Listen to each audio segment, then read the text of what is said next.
You're listening to old Western stories, where dust settles slow, guns speak loud, and every tale rides straight into your imagination. Hit that subscribe and saddle up, the ride's just startin'. Hold your reins right there. The voice came out of the heat like it had been waiting all morning, flat as a board and twice as hard. Jade Harper felt his hand stop halfway to the brake, leather creaking under his fingers. The four-up team tossed their heads, snorting, hooves stamping at the sudden still. "Rifle," Jade muttered under his breath. "Close." From the rocks above the stage station porch, something long and dark eased into view, not waving, not shaking. Just there, pointed down at his chest. "Step down," the same voice said. Slow, Jade let out a breath that felt like it had dust in it and started to rise from the box. The crack came before he had both boots under him. Not the full thunder of a man aiming to kill, but a sharp, mean slap of lead-kissing wood. Splinters leaped up from the rail. Something hot and white tore across his upper arm, and he dropped back onto the seat with a grunt. Warmth spread down inside his sleeve. "Winged me," he said through his teeth. "That is all."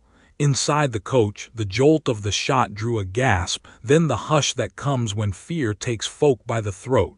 Thomas Avery had his hat in his lap and his hands folded on it, the way he sat his school desk when he listened to some shy child read. The hat jumped once in his fingers. Then he stilled it. "Everyone keep your seats," he said, his voice steady and low. "Do as you are told. Do not reach for anything."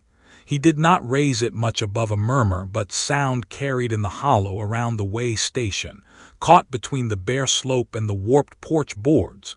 The hitching chains rattled once as the team tossed again, then quieted. From the rocks the rifleman showed the rest of himself. Lone rider, Thomas thought. No shout from another throat, no shuffle of more boots on the stone. One man. He came down with the same slow control as his voice, sliding off the rocks to the packed earth in front of the team, rifle crooked easy in the crook of his arm, like it belonged there. Dark coat to his knees, brim low, jaw rough with a day or two of dust and beard. "Driver," he said, eyes on Jade. "You stay up. You move quick again, I put one where it counts." Jade squinted down, jaw set, good arm tight on the reins to settle the nervous team. Blood was dripping from his sleeve onto the buckboard, small quick taps. "You already near spoiled my coat, friend," he said. "Be ashamed to waste another shot." A corner of the gunman's mouth twitched, like the shadow of a thought that never quite turned into a smile. "Coat is the least of your worries," he answered. He angled the rifle toward the coach door. "All right, passengers out, hands where I can see them." The young woman opposite Thomas pressed fingers to her mouth, knuckles white. The old rancher beside her cursed under his breath. Thomas did not move until the gunman finished speaking. Then he laid his hat on the seat, pushed his spectacles up the bridge of his nose with a careful finger, and rose. "Let me go first," he said quietly to the others. "Step slow, watch your feet on the way down." He felt the coach rock as he eased toward the door, every motion deliberate, unhurried. Panic showed in flailing hands and stumbling boots. Calm did not. Calm could turn a man invisible. He stepped down into the hard light, lifting one hand in front of him so the stranger could watch it. The man's eyes took him in with one sweep, head to boots, then moved on to the next bodies emerging from the shadows of the coach. Not wild eyes, Thomas noted. No flash, no restless flicker. They were as still as the rifle. The little group from inside lined up in front of the stage, under the warped sign that read "Water Feed Mail." The way station itself sat quiet, door shut, no station keeper on the porch today. That absence said something, and the schoolteacher let it sit in the back of his mind. "Looks like you knew we were stopping here," Jade called down, voice edged with strain but holding. "Must have checked the timetable." "I know enough," the gunman replied. "Coach, day, hour." He finally looked full at Jade. "And that this run carries more than folk and letters." He gave a small jerk of his head toward the boot under Jade's seat, the big wooden compartment where they stowed carpetbags and freight. Jade's fingers flexed on the reins, then went still again. "You could be mistaken," the driver said. "I do not make mistakes on work like this." The man's tone did not rise. It did not need to. "Kick it open." The cut across Jade's upper arm burned when he shifted, but he grunted and hooked his heel back, knocking at the boot latch. The hatch dropped with a thud and the dull scrape of trunks nudging forward. One slid out onto the dirt, spilling a travel-worn valise. Another shifted, heavier, with a sound that was not quite wood against wood. A denser thump, metal on floorboard, caught even Thomas's ear. The gunman heard it too. His head tilted just a fraction. The rifle came up, not pointing at anyone now, but leveled in their direction like a promise that had not yet been spoken. "Again," he said. "All of it." Jade swallowed, jaw working. Sweat mixed with the blood on his temple now. A sliver of lead or splinter must have nicked him there too. He shifted in the seat and kicked until every piece of baggage had tumbled out. Dust puffed around them with each fall. A crate stamped with a rail company mark. A carpetbag with a widow's ribbon tied on the handle. And last, a narrow, iron-banded box that slid free with reluctance, scuffing along the wood before it dropped with that same hard, heavy sound. It did not look like much. No fancy paint, no stenciled letters for all the world to see. Plain timber, iron straps oiled against weather. But Thomas saw the way the stranger's hands tightened just a hair on the rifle when it landed. "There it is," the gunman murmured. That hint of almost smile came and went again. "You coach men truly think you can hide something like that under your boots."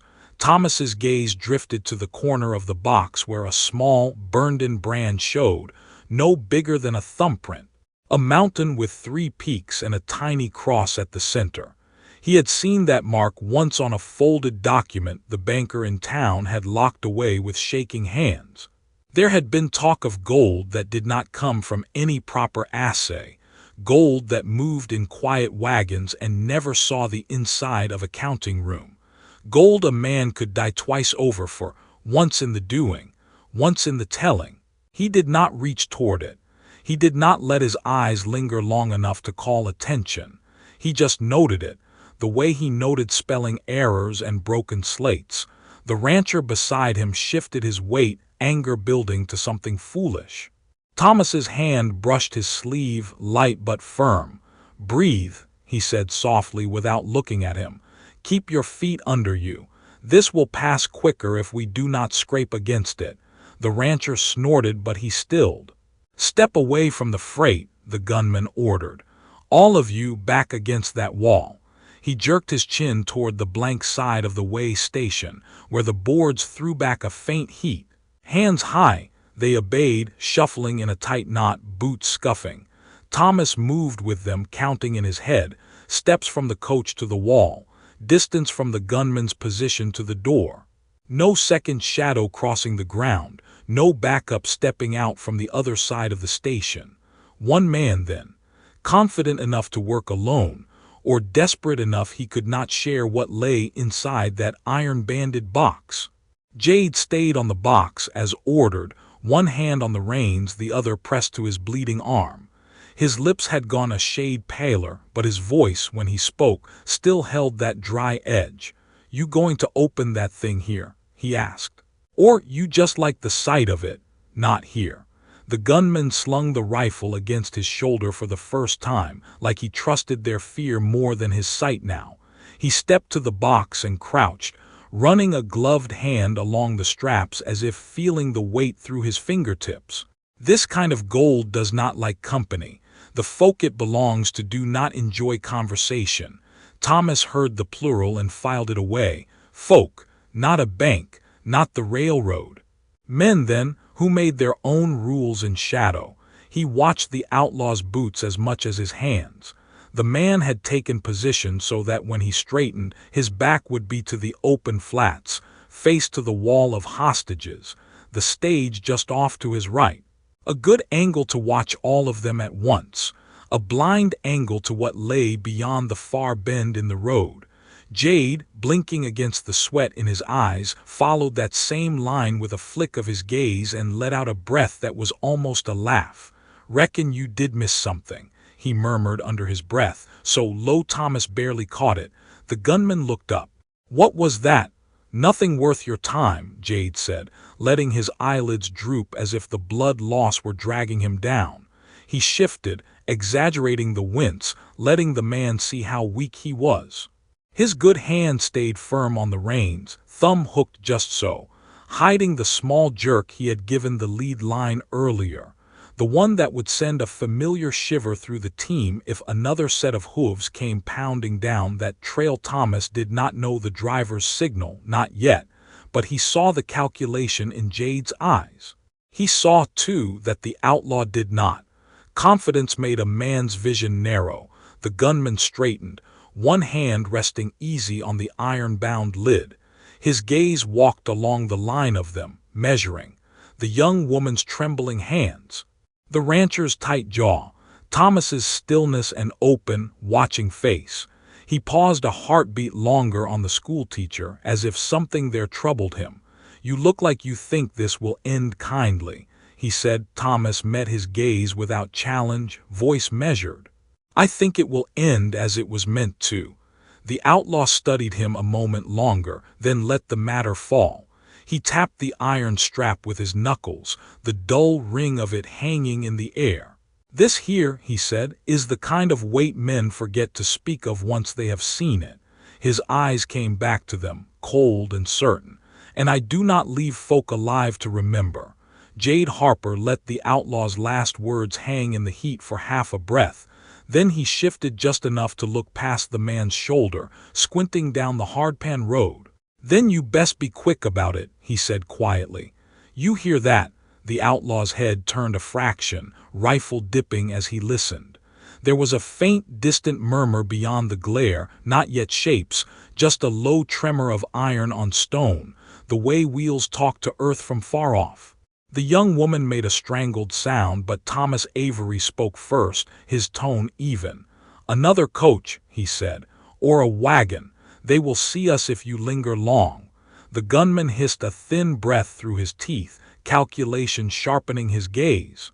"Reckon you folk are sudden eager for company," he said. "Driver, get that rig around back of the station. I do not aim to share this sight with the next fool on the road." Jade's fingers flexed on the reins, then settled.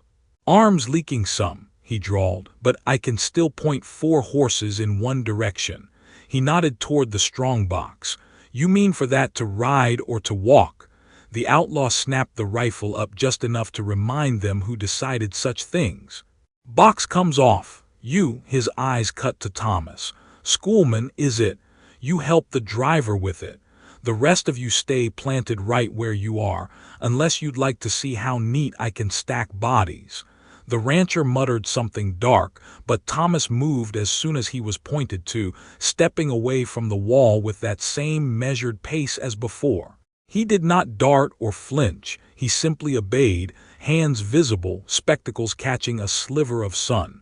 "Come on, Mr. Harper," he said. "Let us mind the gentleman's freight." Jade threw him a sidelong look, half question, half respect, then grunted and climbed down from the box. The effort tore at the wound in his arm. A fresh line of red soaked through his sleeve and dripped onto the dust. His jaw tightened, but his voice, when it came, was steady. "Watch that near wheel," he told Thomas. "Ground dips by the trough. Team'll slip if you pull 'em too sharp." The outlaw herded the pair of them toward the fallen baggage with a tilt of his rifle, keeping his body between them and the other passengers. That put his back to the open stretch beyond the station for a moment, and Jade did not waste it. A tiny twitch of the lines ran back to the leaders, a signal buried in the usual tug and slack, something a stage team knew from years of hard miles. Thomas noticed the motion, filed it without comment. He stooped beside the iron-banded box and ran his fingers under one edge. It was heavier than it looked, the kind of weight that pulled at a man's shoulders the way a secret pulled at his sleep. Lift straight, Jade said, bracing himself with his good leg. Do not jerk. Your back'll thank you in the cool of the evening. If we see the cool of the evening, the rancher muttered from the wall. The outlaw did not glance his way. You'll see what I choose you to see, he said. On three. 1, 2. They heaved the strongbox up between them on 3, staggering a little under its mass. Jade's wounded arm buckled and the box dropped a handspin before he caught it again with a hiss. Still with us, driver? The outlaw asked. Had worse on rougher roads, Jade replied. Get that door, schoolman. We haul it up onto the box. We can roll your sin wherever you please. Thomas shouldered the station door open with his hip as they passed, noting without turning his head the shadowed interior, the single cot, the cold cookstove, and the peg on the wall where a rifle should have hung and did not. Whoever kept this place had been relieved of their duties, one way or another, before the stage ever pulled in. Outside again, they rounded the corner of the station, out of sight of the road and the trembling passengers. Back here the ground sloped toward a narrow wash choked with scrub, and a single horse stood tied in the shade of a twisted mesquite, saddled and waiting. Its coat was lathered at the neck, but its eyes were calm. This was not the first time it had been left standing while its rider worked bloody sums. Thomas's gaze brushed over the rig without pausing.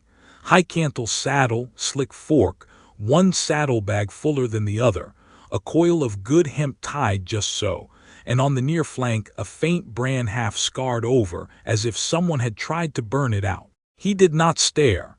He did not need to.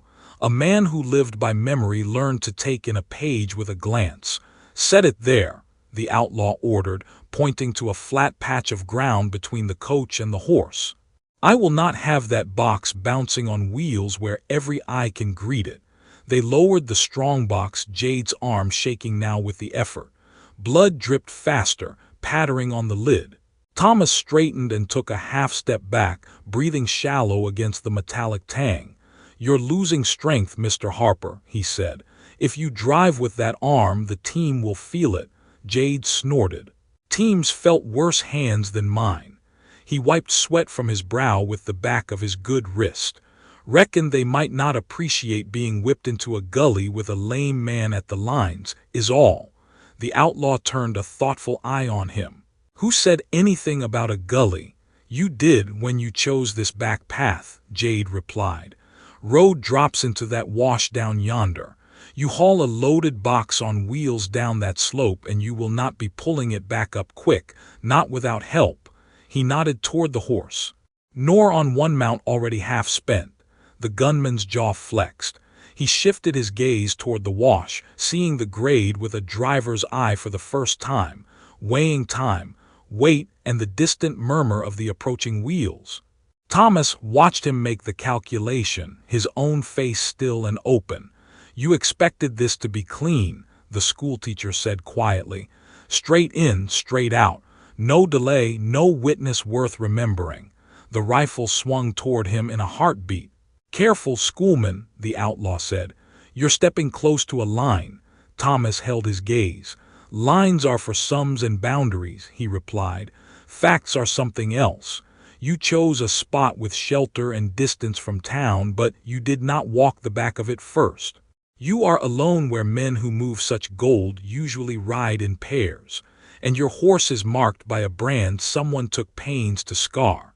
Something flickered behind the gunman's eyes, a small, hard light. You've been staring at my stock. I have been alive in this country, Thomas said. It teaches a man to look, that is all. For the first time, a thread of strain entered the outlaw's voice. You talk tidy for a man who is about to be dust. Jade let out a low chuckle that turned into a cough. Might be he talks tidy because he means to be something else, he said. Man notices things, he tends to linger. The distant rumble grew clearer now, not yet in sight but nearer, a beat against the silence. The outlaw glanced back toward the front of the station, imagining dust clouds and curious eyes. He jerked his chin at Thomas. You, back against that wall with the rest. Driver, get back up on that box. We moved the coach to the side and let whoever's coming roll past, none the wiser. Thomas did not move at once. He stood there calm as a man at a recitation, and in that slight delay the air tightened. "Go on," the gunman snapped. "You heard me.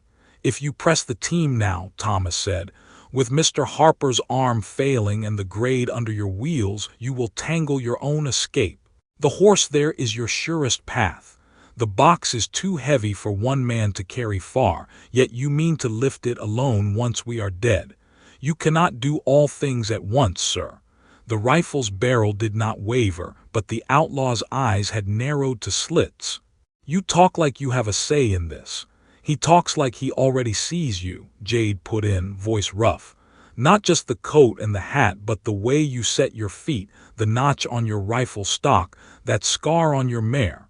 A man like that, he could sit in a court and put a rope on your neck without so much as raising his voice." The outlaw shifted his stance, boots grinding in the dust. His gaze ran over Thomas again, slower this time, taking in the steady hands, the unflinching eyes, the way he had named what he saw without flourish. "You're not praying I forget you, are you, schoolman?" he said.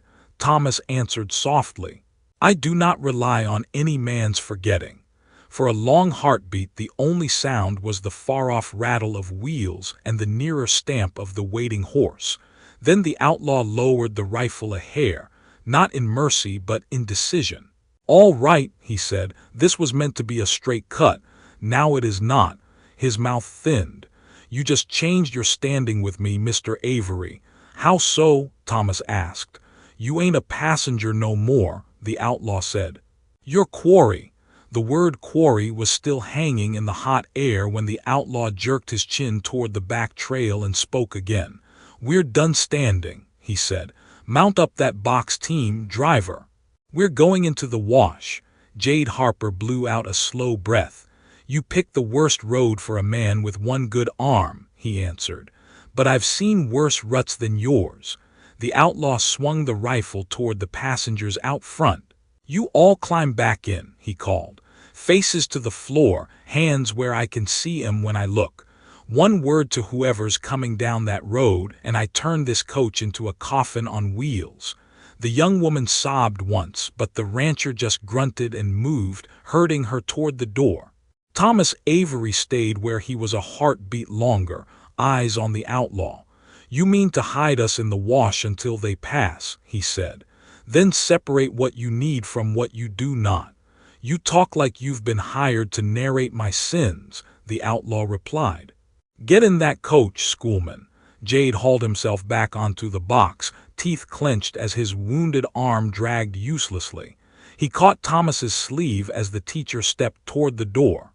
"When we drop into that wash," he muttered low, "there's a left bend that'll throw the team if I take it too hard. Brace your feet, you hear?" Thomas nodded once. "I hear." The rumble on the main road was louder now, the clear knock of iron hoops on stone. Whoever was coming would see dust hanging above the station in minutes. The outlaw swung up into his saddle in one smooth motion, reins in his left hand, rifle in his right. The strongbox lashed behind the cantle with a length of hemp that looked like it had known such work before. "Drive," he ordered. "Around the side, down into the cut. You so much as think of bolting, Harper, I shoot the box first and you next." "Killing gold before men," Jade said under his breath. "You got strange priorities, friend." But he clucked to the team all the same, and the 4 horses leaned into the traces, dragging the coach in a slow arc around the back of the station. The outlaw rode beside the window closest to Thomas, watching through the open square of wood and dust as they left the open yard behind. The station wall fell away and the ground sloped toward the wash, a dry gash cut into the land, its bottom cluttered with stone and scrub. The coach tilted as the wheels found the grade, creaking in protest. Hooves slipped, caught, then slipped again on loose gravel. Jade held the reins wide, jaw taut. "Easy now," he murmured to the team. "Feel the drop. Don't fight it." His wounded arm was shaking openly now, fingers barely hooked around the leather. He compensated with his shoulder and his back, shifting his weight into the lines the way only a man born to a box seat could. Sweat ran down his temple, cutting clean paths through the dust. "You're losing your hold, driver," the outlaw called over the grind and clatter. "You lose that team, and I do not much care if you roll your folk or not." "Then you ought to care about your box," Jade shot back. "Coach goes over on that side slope. It'll crush the gold flat as a sermon." The wash opened its dry mouth to receive them. The air down there was cooler in the shadows of the low banks, but close, like a room with no door. Scrub clung to the sides, pale roots gripping for dear life. The coach jolted as the wheels hit a rock, bouncing everyone inside. Someone cursed, someone cried out, but Thomas just set his boots wide and his hand on the slat, remembering Jade's warning. The outlaw dropped down ahead, leading the way along the bottom of the wash. The sides rose, cutting off the view of the station and the road beyond. The rumble of the approaching rig turned muffled, an echo filtered through sand and stone. "Keep 'em straight," the outlaw said. "We ride in the bend where no one sees us. They pass, we climb back out clean." "Clean is not the word I'd use," Thomas said, steady as ever. The outlaw's gaze slid back to him through the window. "You got another?" "Hidden," Thomas replied. "Temporary." Jade huffed out a strained chuckle. "Man's grading your vocabulary now." Pain flickered across his face as the left front wheel dropped into a rut. "Hold," he told the team. "Hold, damn you." The muscles in his good arm stood out in cords as he fought the pull. For a moment the coach listed sickeningly toward the higher bank, one wheel clawing at air. The young woman screamed. The outlaw's horse snorted, dancing sideways. "Harper," the outlaw barked. "You drop it, I swear." "I said hold." Jade snarled, and the team responded, heels digging, backs surging as they dragged the rig through the rut and up onto slightly more level ground. The coach settled with a groan. Jade slumped once, then righted himself, chest heaving. "You're going to kill us by inches," the outlaw said, anger threading his words, but there was something else under it now, an unwilling respect. "You should have bled out on the box." "I ain't got time to die today," Jade answered, voice rough. "Road's still ahead of me." Thomas watched without speaking, taking in every change, the tremor in the driver's hand, the sheen on his skin, the way the outlaw's eyes tracked both man and grade at once now. Jade was no longer just a tool, he was a risk and a necessity in the same breath. They reached a bend where the wash curved back on itself, the banks higher here, closing them in. The outlaw raised one hand. "Whoa up," he called. "Stop it there." Jade hauled back, sucking a sharp breath as the lines bit into his palm. The team ground to a halt, tossing their heads, flanks heaving. Dust settled around them, thick and slow. The outlaw turned in his saddle to look back down the way they had come, to where the curve of the wash cut off any line of sight to the station. Above, a strip of sky ran like a knife edge between the banks. The sound of the other wheels on the main road was louder now, but distant enough they would not be seen. "We wait here," he said. "They pass, and then we finish this out." He slid from his saddle and stepped to the coach door, jerking it open with a snap of his wrist. "Out," he said, "all but the schoolmen stay with the rig." The rancher started to protest. "Now look here." The rifle barrel came up and the rancher shut his mouth. "You got what you wanted," he muttered. "Gold and shadows." "I ain't got what I need," the outlaw said. "What I need is quiet." His eyes went to Thomas. "You step down." Thomas obeyed, boots crunching softly in the dry bed. The bank rose to one side of him like a wall, the coach hulking to the other. The outlaw reached into his coat and came out with a short length of rope. He tossed one end to Thomas. "Tie your own hands," he said. "In front, neat. You look like the tidy sort." Thomas considered the rope a moment, then looped it as instructed, fingers sure and economical. "You are bringing me closer," he said as he tightened the knot. "Closer makes it easier to see you. Closer makes it easier to kill you," the outlaw replied. He stepped in and checked the binding, his fingers brushing Thomas's wrists. "You breathe close enough I can feel whether you're lying. Then you know I have not lied yet," Thomas said quietly. "I have told you what I see, your horse, your road, your work." The outlaw's jaw clenched, a small muscle jumping. "You remember too much, schoolman." "It is my only trade," Thomas answered. "Children's names, dates on ledgers, which boy carries a knife he should not, which man rides with a brand he tried to burn out." The outlaw's eyes narrowed. "You mean to stand in some room with a judge and lay me out in tidy lines? Tell them how I held this rifle, how I tied this rope, how I favored my left leg on the climb." Thomas did not look away. "If I live, I will remember. What I do with the memory depends on the day that follows." For a moment the wash held its breath with them. The faint rattle of wheels up on the main road rose and began to fade again as the other coach rolled past, unseen. Leather creaked. A horse shook its head, bit jingling softly. Jade shifted on the box, his voice rough but steady. "You cannot scare it out of him," he called. "Some folk just remember. Same as some of us just drive." The outlaw turned slowly, looking from Jade to Thomas and back again. His patience had not broken, but it had thinned to something sharp as a file. When he spoke next, his words were few and hard. "This was about gold when I rode in," he said. "Now it is about whether one man's memory walks back to town." Thomas's voice stayed even. "You cannot carry both, you know."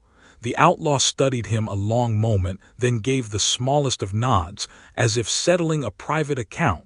"That's right," he said softly. "Before we leave this wash, schoolman, I aim to make sure only one of you does." "We're not leaving this wash if you just sit thinking," Jade Harper rasped. "Tracks'll set." The outlaw looked once at the slice of sky, then at Thomas Avery. "Time's running," he said, "so we finish. Walk, schoolman." Thomas flexed his bound hands. "You are moving me," he said, "or walking yourself into what you already chose." "I chose it when I stopped that coach," the outlaw replied. He jerked his chin toward the tighter bend ahead, where the wash pinched between rock. "Up there, all of you," coach stays. "Driver, you hold that team or you die where you sit," Jade snorted. "You hit me again, you'll be driving your own horses," he said. "This arm's about used up. You got one pull left," the outlaw said. "That's all I need." He pushed Thomas toward the choke. Rock rose close on both sides, the dogleg ahead twisting them out of the main light. The others stumbled after under short, hard orders. Jade's voice followed, thinner now. "You cork us in that crack, you best know how you get out," he called. "Coach won't turn there. You'll be stuck same as us." "Then I pick my steps," the outlaw answered. "Keep your lines tight." Jade eased the brake, letting the coach roll forward in short, jerking feet. Every jolt sent fire through his wounded arm. "Easy," he told the team. "Feel it." When the rear wheels neared a jag of rock at the narrowest point, he stamped the brake and dropped his weight. The coach lurched and jammed crosswise, one wheel biting into the outcrop. The team bunched, then stopped, trapped by the skewed traces. Jade's vision dulled, but he locked his good hand on the reins. "Harper," the outlaw snapped. "I told you hold it back." "You got it held," Jade called, breath ragged. "Turn and look, I just wedged your road home shut. You try dragging that lot uphill and you'll tear your horses apart." The outlaw glanced back. The coach sat crooked, blocking the wider run and the only simple climb out. "Cost you blood," he said. Jade gave a frayed half laugh. "Didn't have plans for it anyway. That was my last good trick. I'll be right here when the rest lands. You move that coach again, you'll be doing it yourself." The outlaw turned to the choke, where rock folded around the passengers. Thomas stood at the front, rope burning his wrists, gaze steady. "You've picked a corner," he said. "Little room for any of us to move now." "That's how I want it," the outlaw replied. "No running, no shouting for help, no shots going wild. No one outside hears a thing." "And your doubt?" Thomas asked. "Does it stay outside with the sunlight?" The rifle lifted a hair, muzzle at his chest. You still think I doubt? If you did not, Thomas said, we'd be bones by the station sign. Instead, you dragged us off the road, hit us, narrowed us. You're circling what you mean to do, not sparing us. You're trimming your conscience, not my memory. The outlaw's jaw worked once. You talk like you've worn my boots. I've watched men try to step around what they've done, Thomas said. They change rooms and hours. The moment stays where it started. He stopped there. Leather creaked on the jammed coach. The outlaw's patience hardened. Enough, he said. No more waiting on other wheels. No more hoping you scare easy. We settle it here. Somewhere behind Thomas, the young woman sucked in a breath. The rancher shifted and stilled when the rifle's eye slid his way. Thomas did not look away. Then name it, he said. You've let this choice follow you since the first shot. Give it its shape. The outlaw studied him, pale eyes flat, rifle steady. You really want it spoken. Words are easier to carry than shadows, Thomas said. For a moment there was only the horse's breathing. Then the outlaw nodded once. All right, he said. Gold goes on my horse. Driver stays on that box till he bleeds dry or the sun drops, whichever comes first. The rest of you walk back down this wash when I say, eyes on your boots, tongues shut. Schoolman doesn't walk with you. One man who remembers is one too many. The young woman made a thin sound. The rancher's hands curled and uncurled. Thomas spoke before either of them. So you feared this from the start, he said. There was never a road where we all left this cut alive. The outlaw stepped in close, boots grinding in dust, rifle almost touching Thomas's shirt. I ain't fearing it now, he said. Next part's just how you die, Mr. Avery. Walk, the outlaw said. We're done talking about how. Now we do it. Thomas Avery stepped where the rifle guided him, boots scuffing in the tight dust of the choke in the wash. You are still choosing, he answered quietly. Even now. I chose when I pulled you off that coach, the outlaw replied. This here is just finish work. Turn and face that rock. Jade Harper's voice floated down from the skewed box, thin but carrying. You hurry this, you'll trip yourself, he called. Footing's bad where the bank chips off. You want a clean shot, pick your ground, or don't and let the wash sort you. The outlaw didn't look up. You worry on your horses, driver, he said. Gold's tied. My path's set. The strongbox sat lashed behind his saddle in easy reach, but he never glanced at it. The rifle's eye stayed on Thomas's chest. The gold might as well have been a rock now. All his weight was on the thought of one man's memory walking out. Thomas turned as told, back brushing the cool face of the stone. If it is finish work, he said, you should know what you are finishing. I'm finishing you, the outlaw answered. One clean shot, no witnesses but scared folk who won't recall my face right. The young woman sobbed once near the coach. The rancher murmured something rough under his breath. Jade coughed, a wet sound. You're fooling yourself if you think of him as scared folk, Jade said. Man's been taking you down like notes in a ledger since you showed your rifle. The outlaw angled a fraction toward Jade, not enough to bring the barrel off Thomas, just enough for his eyes to touch the driver. You already played your last hand, Harper, he said. You jammed my coach, you bled yourself white. You got nothing left to bargain with. Still got a tongue, Jade replied, breathing hard. And enough sense to tell you what happens when folks find this scene. The outlaw's jaw ticked. They won't, he said. You'll roll the coach back to the station all on your own, or you'll die trying. I'll be gone with the gold and no name attached. Thomas spoke calm, almost gentle. You think a body in this wash will not speak of you. The outlaw snapped back to him. Dead men don't talk, he said. They leave sign, Thomas answered. The way you've set this, coach skewed, box gone, driver half bled. One man shot clean against a rock. Any sheriff with passable eyes will see this was no raid. They'll follow your horse's track clear as ink. They'll see the brand you tried to burn out and the shoe you favor on your left hind foot. They'll give it a name that fits the marks. The outlaw's fingers flexed on the rifle. You figuring to live to tell them that?" he asked. "I'm telling you what they will see without me," Thomas said. "You can't erase tracks by killing the man who counted them." The words hung there, plain as fence posts. The outlaw's mouth went tight. For the first time, his eyes left Thomas's face and traced the ground behind him. The sloping rise, the twist of the wash where their passage had scuffed the dust. The path out was written there already. Hooves, wheels, boot marks. He shifted a half step, angling himself to the side as if that might change something. Set the shot in a place where the story would look different.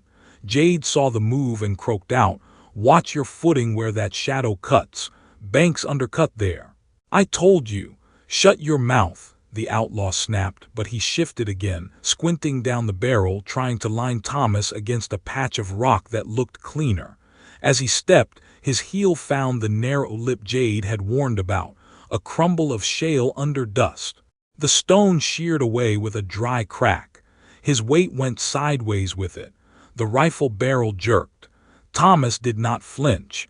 He had seen enough boys drop ink bottles and rifles both to recognize the shape of a slip before it finished. He said one last quiet thing, not taunt but fact.